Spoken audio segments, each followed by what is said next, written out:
What is up, fellow nerds, and welcome back to the Dapper Snapper Gaming channel, and welcome back to How Do I Want to Do This? This is our series where we take a look at all playable options available to players in Dungeons & Dragons 5th edition, then we rank them on a scale of 1 to 10 and either build them or fix them depending on how they rank. Now today we finish off our talks on everybody's favorite ranger, and that's the Gloom Stalker. Of course, we ranked that back on Tuesday. If you missed that video, make sure you check that out first, as we went into a lot of details on what this subclass does. That's up in the icon above for you to check out.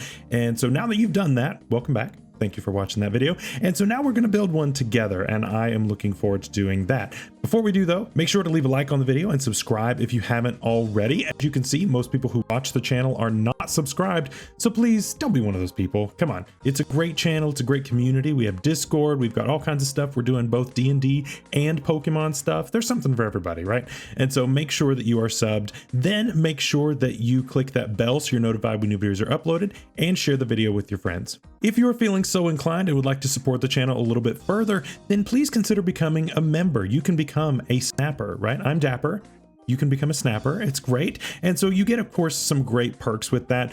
Joining at the very lowest level, the bronze tier, is just awesome. Honestly, you get everything you really need from that tier. But of course, there are higher ones if you would prefer. The base tier, of course, is going to get you the main perk of my memberships, and that is my write-ups for all of my builds and subclass guides. It gives you a nice document that's laid out in a really easy to follow way, gives you a nice chart that helps you to follow along with what levels I'm taking, and gives a little bit more of a description as to why I'm doing what I'm doing. So it really helps for the person who actually is really a fan of these in-depth builds and that kind of thing.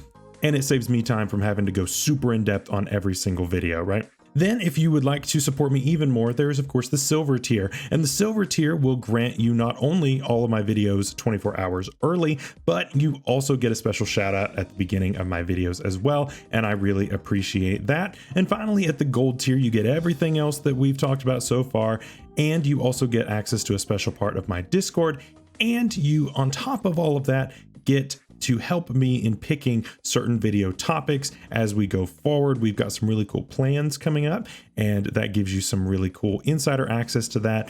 And I'm really looking forward to some other perks that are coming up very soon for that gold tier. With all that out of the way, let's start talking about the build. So like we said on Tuesday, you know, we looked at what this does, and it is a stalker in the night. It is a lover of darkness. And it's also a ranger, right? So you might be a hunter, you might be a criminal, you could be a bunch of different things with this, right? There is a lot that you can do. Now listen, when it comes to this subclass, while it is a 10 out of 10, according to what I did earlier this week, it does have a couple of flaws, right? One, it's very selfish. It does not really help out the team all that much. But two, it does really kind of fall off in damage once you get to higher levels. There isn't a whole lot that really boosts your damage outside of a couple of things. And so multi-classing is basically guaranteed. So that is just something to keep in mind with this. We will be multi-classing some on this build. But of course, remember, as far as this series goes, we have to take at least 11 levels in this subclass in order for this build to qualify for it being a subclass build of this kind. So that is what we're going to do. We have to take at least 11 levels. We can take more if we want to. We will be taking at least 11 levels in the Gloom Stalker today.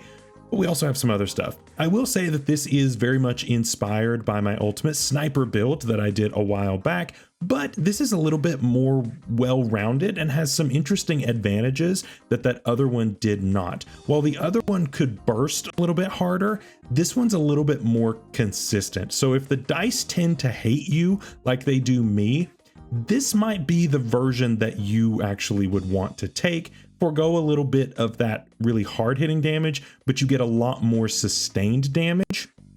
And so you might actually want to consider doing this. So let's jump into what I've cooked up for today. Starting off, as always, we have our race, and this is pretty telegraphed where we're going to go with this. There is one race out there that is just the best option when it comes to pairing up with this subclass. So you already know where we're going with this. It's the Bugbear. The Bugbear that was introduced in the Monsters of the Multiverse book is just objectively the best option here for a lot of reasons. One, it's just a really solid race, right?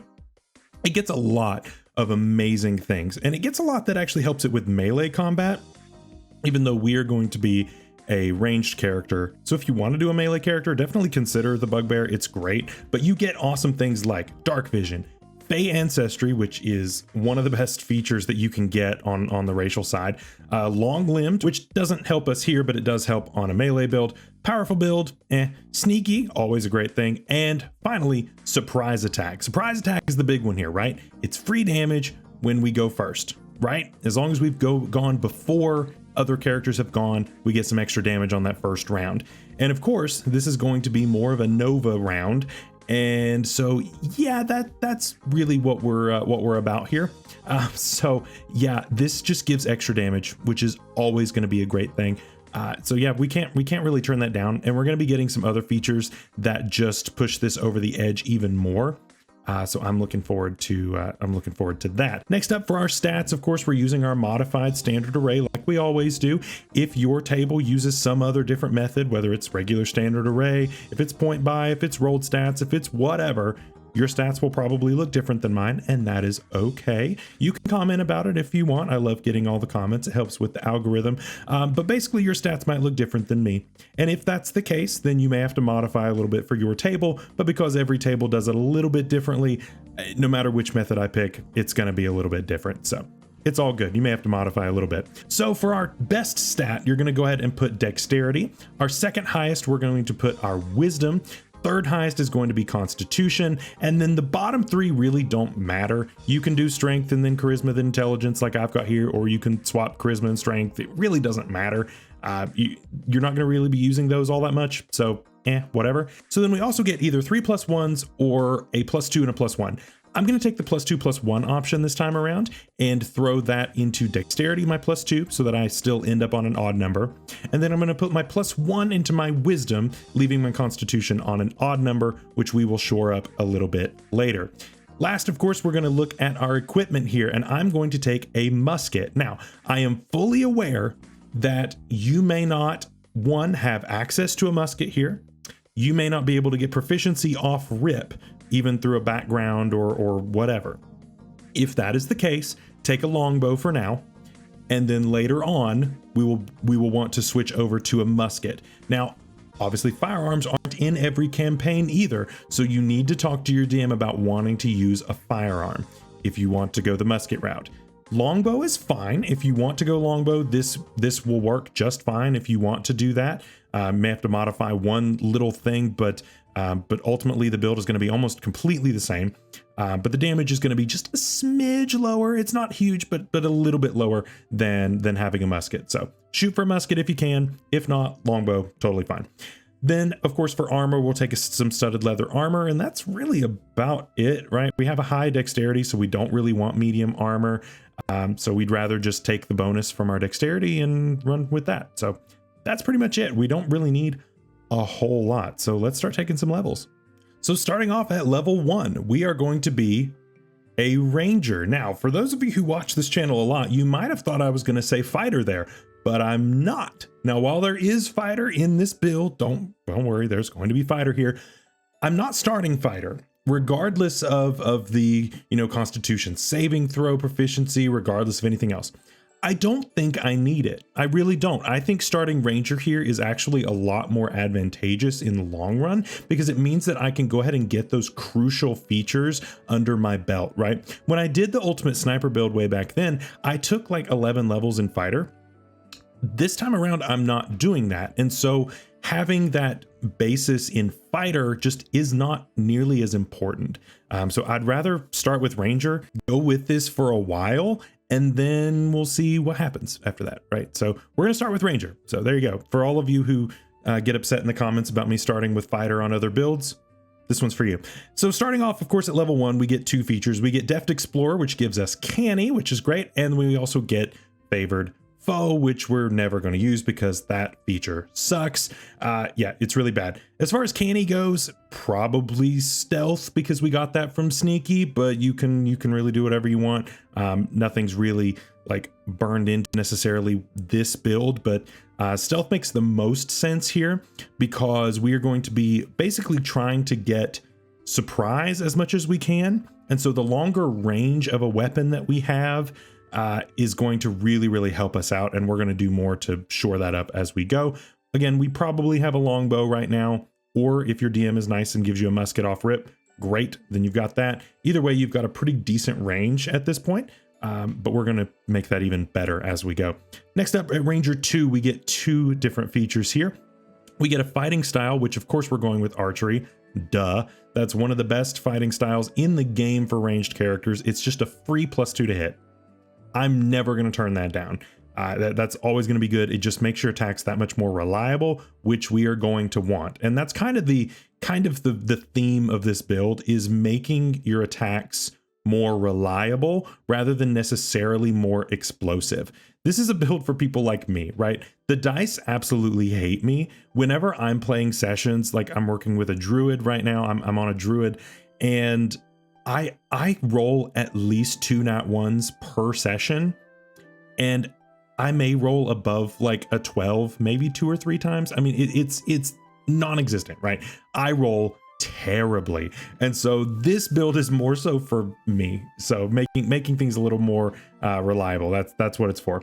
Then we also get spell casting here. And of course, the main thing, the really only spell that we need here is Hunter's Mark. You can take whatever else you want, but Hunter's Mark is the main one. Yeah, that's just extra damage, and we're going to be using that pretty much all the time.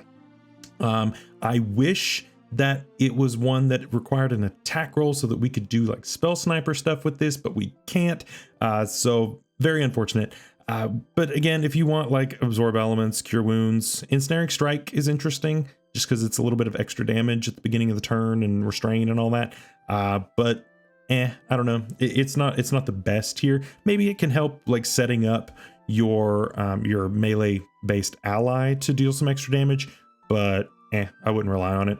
Next up, Ranger 3, we get a lot, actually. We get Primal Awareness, which is a bunch of different features, which is great. We get, of course, Gloom Stalker Magic as we pick up that subclass, get some more free spells, which is great. Dread Ambusher and Umbral Sight. This is where we start cooking with gas here, right? Because now we get a bonus to our initiative, and of course, when we attack first, well, or before the enemy we're hitting anyway, we get extra damage. And we get a whole extra attack that deals extra damage, which is amazing. So all of this is starting to stack on us having a Nova round on round 1.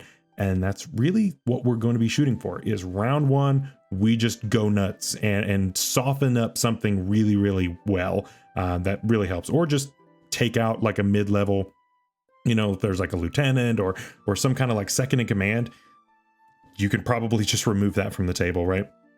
It's really good. And then of course, Umbral Sight gives us really good dark vision, and we basically are invisible when we're in the darkness, as long as the other creature uses dark vision to try to see us, which is going to be most creatures at this level, if not all. So yeah, that's incredibly useful. Next up, level 4, we're Ranger 4, and we're going to get a feat. Now, your feat that you take here is really dependent on your campaign and your weapon. And this is why I said that the type of weapon you take here really matters, right? You could, at this point, take the Gunner feat, right? The Gunner feat is a half feat. It bumps you up to 20 or whatever your number is at this rate. It helps out with your dex. It's really good. It allows you to ignore the loading property on firearms. So that's pretty good, right? That's really good. That's ideal if you're using a firearm. However, if you're using something different, you may need to consider a different feat in order to ignore the loading property. The loading property is the one way that you could just basically kill off this entire build. And so that's not great, right? That's not good. So you could, for instance, swap over to, let's say, a heavy crossbow and take Crossbow Expert. That would also allow you to ignore the loading property if you cannot use a firearm. There are different ways to get around the loading property, but basically at this level, we need to be getting rid of the loading property in one way or another. So those are 2 ways. There are others, but like I said, I would like to stick to a musket personally. If you want to swap over to a heavy crossbow and then go for crossbow expert, that's also fine. But to me personally, I'd rather go gunner, so that's what I'm going to put down. But just know you may need to modify given your campaign, given your DM setting, whatever it happens to be, may not work for all tables. Next up then at Ranger 5, we get extra attack, and this is what makes it matter, right? If you cannot ignore the loading property, then you can still only attack once, regardless of if you have extra attack. That's an issue. So you have to be able to attack twice, right? So we need to be able to ignore the loading property, and this is how you do it. So make sure you have a feat under your belt that allows you to ignore the loading property so that you can take advantage of extra attack. We also get spells here. We also get second level spells at this rate. And again, I'm probably not going to care about really any of them except for maybe magic weapon. Magic weapon's a maybe if like you're out of range of Hunter's Mark or something. But that's a maybe. It's probably still going to be Hunter's Mark. Aid, Lesser Restoration, Pass Without Trace. Those are also pretty good. But I'm going to focus mostly on Hunter's Mark here. Then at level 6, now we're going to go fighter. Fighter levels, we're kind of sitting there and you know, right there in our face. We wanted to take it, but we really couldn't until now.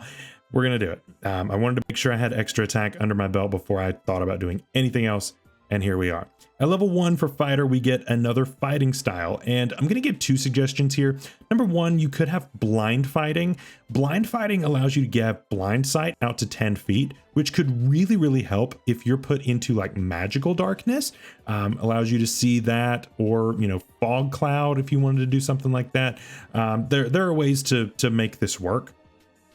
So you could go with like a fog cloud with this kind of thing, but then you've got to be 10 feet from your target, which this build doesn't really want to do. So I don't really like that all that much. Defense is also a great option, so I would probably go with defense here, but that's another option if you want to do that. And then second wind, of course. Second wind is a nice little bonus action heal. We're not taking that many levels in fighter, so it's not going to scale all that well, but it's there if you need it. Next up, fighter 2, action surge. Best feature for the fighter, of course, and allows you to take 2 actions in the same turn if you need to, which is great. It's probably going to be part of our Nova just to attack again twice. So really strong there. Always going to be reliable. Fighter 3, we get our subclass, and of course, again, we're going with Battlemaster. I know it's boring. I know it's OP, but like, there's not really a better option for this kind of a build. It's just really good, right? So now one thing that I think is interesting, one maneuver that I really like on this build is goading attack. The reason I like goading attack is because it gives that creature, if it survives, disadvantage on every creature except for you. You hopefully are super far away. And so that means that there's really not a whole lot that creature can do, right? As your melee characters are rushing in, there's disadvantage on attacks against maybe your barbarian or a melee fighter or whoever's on your team. Yeah, goading attack is going to be pretty bad for your opponent. That's rough. Menacing attack is also really good because that forces a save, and then they may have to run away from you, which also is really good. So then, of course, it's a melee fighter, it's over. If it's a ranged fighter, it may not have the range to reach you if it runs far away, so that's also good. And finally, precision attack, again, just for consistency. Like I said, consistency is really the name of the game on this build, and so that's why we've gone with that. We also get Student of War, but nobody really cares on a build like this. Then we're going to go back to Ranger. We're going to be here for a little bit as we pick up Roving from the Deft Explorer feature. This is really good. It gives us a boosted movement speed, and of course gives us a climbing and a swim speed, which are both incredibly valuable. I think that's absolutely amazing. So definitely make use of those. At Ranger 7, we get Iron Mind. So now we have proficiency with wisdom saving throws, which is really good. Those come up all the time, and that's just kind of OP, to be honest. That's just so good. Then Ranger 8, you already know what we're doing. It's Sharpshooter. Sharpshooter, of course, is going to allow us to take a -5 to hit, but a +10 to damage on all of our attacks. And this just takes our damage to stupid high levels. It's dumb. It's really dumb how much damage you can do on a build like this. But yeah, it's really nice. And if that wasn't dumb enough, if adding +10, basically a flat 40, as long as you hit all 4 of your attacks, onto this. If that wasn't bad enough, let's take some rogue levels. Let's go with some rogue levels here, just to spice things up a little bit more and pick up, of course, expertise, sneak attack, and thieves cant. Sneak attack, of course, is our main reason for being here, and we're of course going to get a plus d6 once per turn, and that's just fantastic, right? There are some other things that we're going to get here in just a second that also are really good. At level 2, we get cunning action. This, of course, allows us to dash, disengage, or hide as a bonus action, which is also really good if you're in a weird position and need to get set up and need to do it as a bonus action. Then you can. If an enemy's too far to Hunter's Mark anyway, this might be the way to do it. Or if at the start of battle you end up in a bad spot, you can disengage out. Yes, you already don't have disadvantage on your attacks when you're within 5 feet because of the gunner feat, but this allows you to get out and not have to take a melee hit if something happened or whatever the situation happens to be. Then at Rogue 3, we get our subclass, and we're going to go with one of the ones that I don't like all that much personally, but it works well here. The Assassin. The Assassin Rogue thrives on getting surprise, and when you've got a range like this does, with the combination of having a musket and sharpshooter, surprise is not that crazy, I don't think. Just because you're so far away, they probably won't see you coming, and that is really good, right? That means that Assassinate could reasonably activate somewhat reliably, which is weird to say, but it actually could happen. The other nice thing here is steady aim from the Rogue. This allows you to just take your bonus action and have advantage on your attack. Yes, it's just the next attack, but still, that's still really good, right? We are probably rolling with advantage if it's dark outside or we're in a cave or whatever. And so if you didn't have advantage from the darkness, you can take it on that first attack anyway. And that first attack, of course, has extra damage thrown onto it, which means that once again, that your crit might do extra damage. It all works out and does a ton of damage. So it's really, really good. I definitely enjoy having all of that there. Then we're going to go back to Ranger once again. I need to make sure that I have those 11 levels in Ranger, and that is what we are going to do. We're going to go back there and go to 11. Of course, at Ranger 9, we don't get any features, but we do get 3rd level spells. Things like Elemental Weapon, Revivify, and Summon Fae are all really good. Again, it's probably going to be mostly Hunter's Mark, so whatever, but this just means we can upcast it more times. Then at Ranger 10, we of course get Deft Explorer with the Tireless feature, so that helps with exhaustion and that kind of thing. And then Nature's Veil. I don't know how often we're going to need Nature's Veil, just with our ability to essentially be invisible anyway, but this could help in some situations. I don't know, it just doesn't seem as good on this specific Ranger, but it's there if you need it. Then of course at Ranger 11, we get Stalker's Flurry, and this makes our attacks once again more reliable. If we miss, we get to attack again. And that's really, really nice, right? It's another reason why we need to make sure we're ignoring the loading property, because that's a whole extra attack, which would be blocked if we didn't have loading. So make sure that you have the ability to ignore the loading property. It's really good. Last Ranger level is going to be Ranger 12. We, of course, are going to get another ASI or feat. I'm going to take Resilient Constitution. Now, the other option here would be the Piercer feat, which makes a ton of sense, right? Both make complete sense to me, and if you took the Crossbow Expert feat, I would definitely consider going that over this. However, I really think that having that extra boost to our Constitution saving throws is going to be really, really good, especially with us maintaining Hunter's Mark most of the time. It's just a nice little safety net for us. And then on top of that, we'll go back to Rogue and take Rogue 4 +2 in Constitution. You could do a +2 in Wisdom. That makes total sense to me. That's a boost to your initiative. It's a boost to everything really. So that makes a lot of sense as well. If you keep dropping concentration, I'd probably go Constitution. If you want your initiative to be a little bit better, I'd go Wisdom. Both make a lot of sense here. So it's really pick your favorite in that way. And then finally, Rogue 5, Uncanny Dodge. In case we weren't slippery enough and in case we weren't hard enough to take down, this just makes it worse. And now we actually have some pretty good defensive options, even over top of our really amazing offensive options. So what did you think? Let me know down below what you thought of this build. It's a lot of fun, right? And it's more reliable than the Ultimate Sniper build. The Sniper build was a lot more just deal as much damage as possible, which this one deals a ton of damage, but that one was deal as much damage as humanly possible. And if you miss, you miss. This one actually has a lot of ways to make sure that your damage is more reliable. And I really like that, right? I think that there is a good amount of usage for something like this. So definitely consider giving this way a shot. For other ways that we could have played this, we got to do some honorable mentions here. The first racial option that I would at least consider is of course variant human or custom lineage. These both are amazing by giving you a feat at level 1. This allows you to take the gunner feat right off the rip. And so that way, if not having proficiency with firearms is an issue, then you just go ahead and pick that up as part of your racial.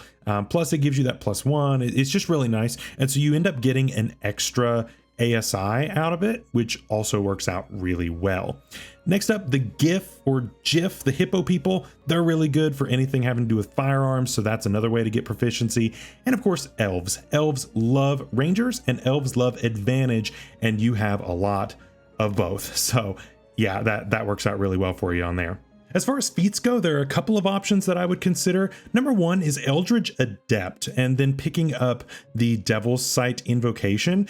This can allow you to, if you set darkness on yourself, to basically just have reliable ways to hit everybody and always have advantage. Now, this is incredibly disruptive, and it means you have to give up Hunter's Mark. So it's not necessarily what I would consider optimal. But again, we're looking for ways to be more consistent necessarily than dealing more damage. And that is a great way to do that. So definitely something to consider. And of course, the mobile feat, making you able to get around a lot better.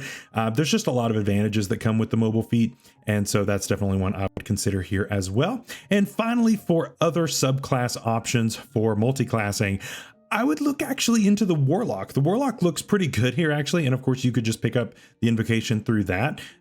Yes, it's another stat to have to worry about multi-classing into, and you already have to worry about 2. So maybe it's not the best option, but the Fiend Warlock actually gives you some cool stuff. So definitely at least consider that. And then the Peace Cleric is also great. It gives you basically a non-concentration version of Bless, but even better. And so again, we're going for consistency in hitting our attacks. And yeah, Emboldening Bond does exactly that. Plus it's extra spells, it's wisdom already. So there's a lot of really good stuff coming out of that. So that's all for today's video. I hope you guys enjoyed. Of course, let me know what you thought down below. And next week, we're going to continue on as normal with our next Ranger. Until then, stay safe out there, stay healthy. We'll see you later. Bye-bye.